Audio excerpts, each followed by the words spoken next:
Well, I think your view of it already is scuffed.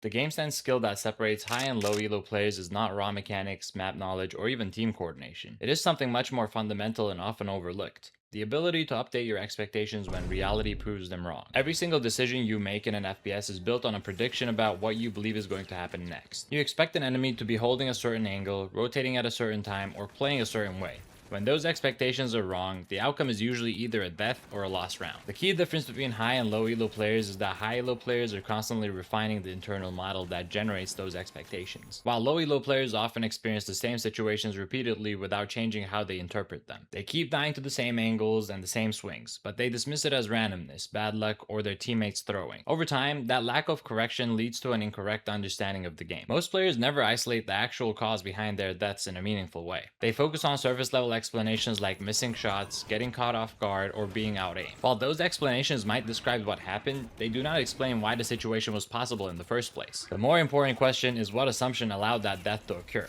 For example, did you assume a space was clear without confirming it, or did you assume an opponent would play passively because that's how you would play it? These assumptions are where game sense actually lives. Almost every time you die, there's a moment where your mental model of the game was different from reality.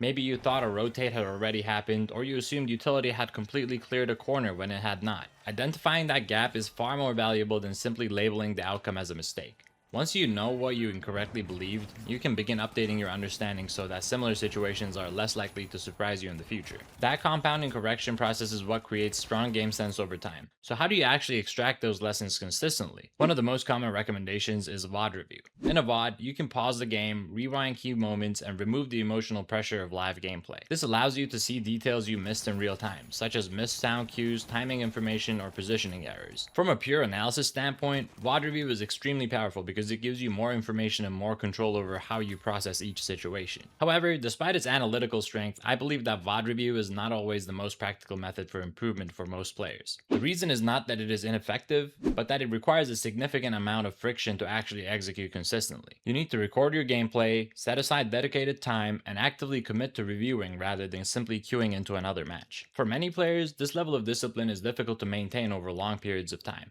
As a result, they either do it inconsistently or stop entirely after a short period of effort. Because of that, I personally prioritize a simpler approach that achieves the same underlying goal. Instead of waiting until after the game to analyze everything, I focus on doing it in real time as I play. Every time I die or lose a round, I ask myself what did I expect that turned out to be wrong. This immediately forces me to identify the gap between my prediction and reality. It keeps the feedback loop tight and ensures that I am constantly updating my understanding of the game while I am still actively playing. Another benefit to this approach is that I can instantly implement my changes against the same opponents and see if my new assumptions hold up.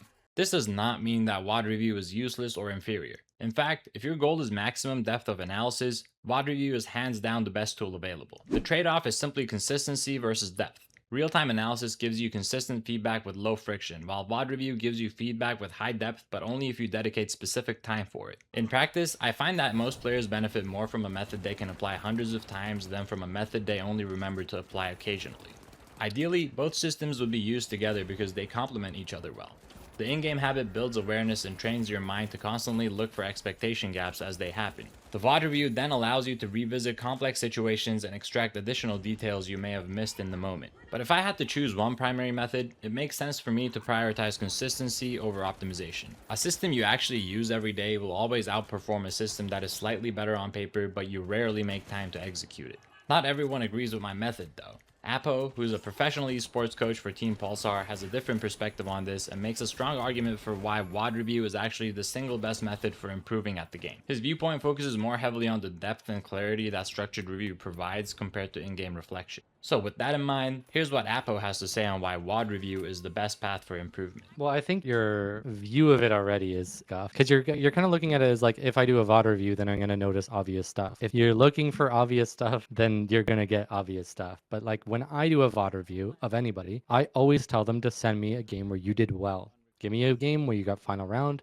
a game where you feel you performed really well. Because when I VOD review it, I'm going to notice a bunch of mistakes that you aren't going to notice because I'm looking at a game where you think you did well. In hindsight, when you're looking back at it, this should be a game that, you didn't make a lot of mistakes because you played well. But I'm going to notice a lot of these things and catch on to a lot of these things that are going to be pinpoint things that you are doing. So I got this idea and this mindset from I forget his name, but he is a coach for Valorant. He makes like YouTube videos. And this is something that he said, and it made a lot of sense. And he said, I don't want to see the games where you do bad because I'm going to point out a bunch of stuff that you already know. I want a game where you do really well because all the mistakes that you do in a game that you perform well in are mistakes that you make in every single game. It's very easy to look back on any game and be like, oh shit, yeah, I probably should have took cover here. Or, oh, maybe I should have thrown a goo here. Or, oh, I should have reloaded. Like, those are not really things that I'm looking for as a coach. Those are very obvious things to point out, and that's not what like you should be doing when you're focusing on a VOD review. You should be focusing on the shit that like you don't notice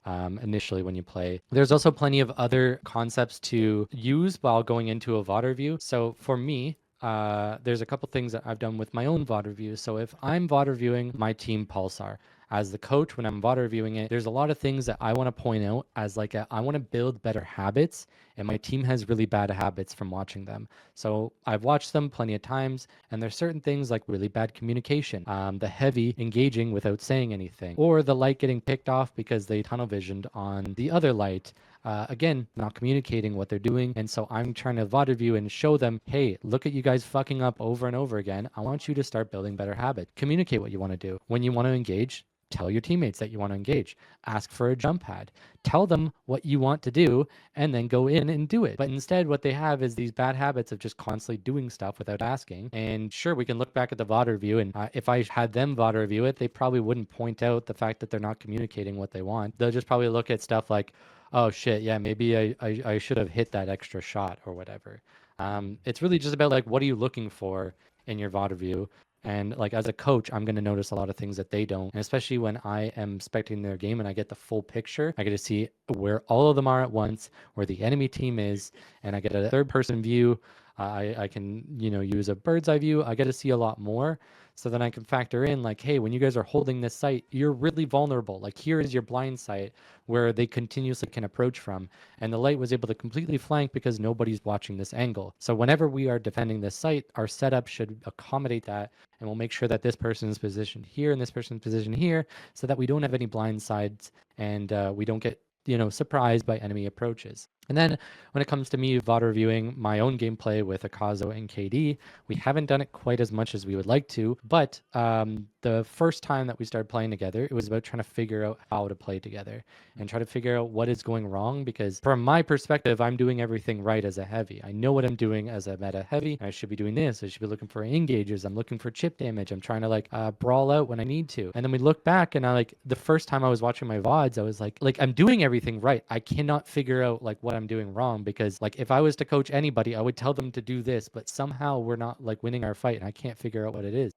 So then VOD reviewing as a team, we're watching it back and, I'm able to get different perspectives on what's going on. And then I realize the problem with my heavy is I'm playing it correctly for a meta heavy, but I'm not playing heavy for their team composition and the way that they need to play.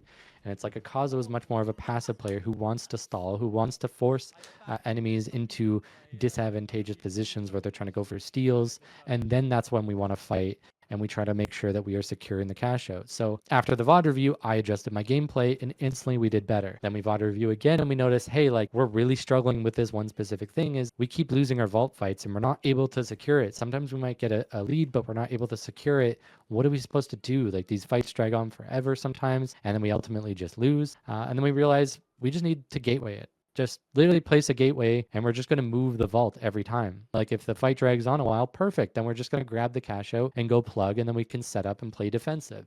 And it was like, we didn't realize that we needed to do that until we VOD reviewed. Because we were trying to figure out the solutions to our main problems. And it's like, if you have a bunch of questions of like, how do we third party effectively? How do we not get griefed? Then VOD reviewing and looking at the times where you are third partying and then discussing that with your team, like, hey, should we have done this? Should we have done that? Like what would have been better? Like in hindsight, now that we're looking at these third parties, what would be a better approach and what did we fail in? And then you can, take that into the next game. Like VOD reviews, in my opinion, are the best way for a team to improve.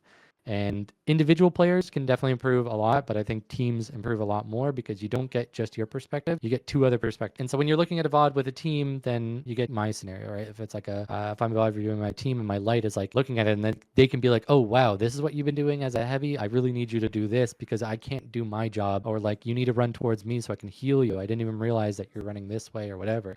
So yeah, different perspectives on your gameplay help, especially when it's people that you play with all the time. And you can also see what your teammates are doing and be like, oh, this is stupid. Why are you doing this? You should do this instead. Currently, 95% of my viewers don't bother subbing to the channel, and every sub really means a lot for a channel of my size. Thanks a lot for considering. Peace.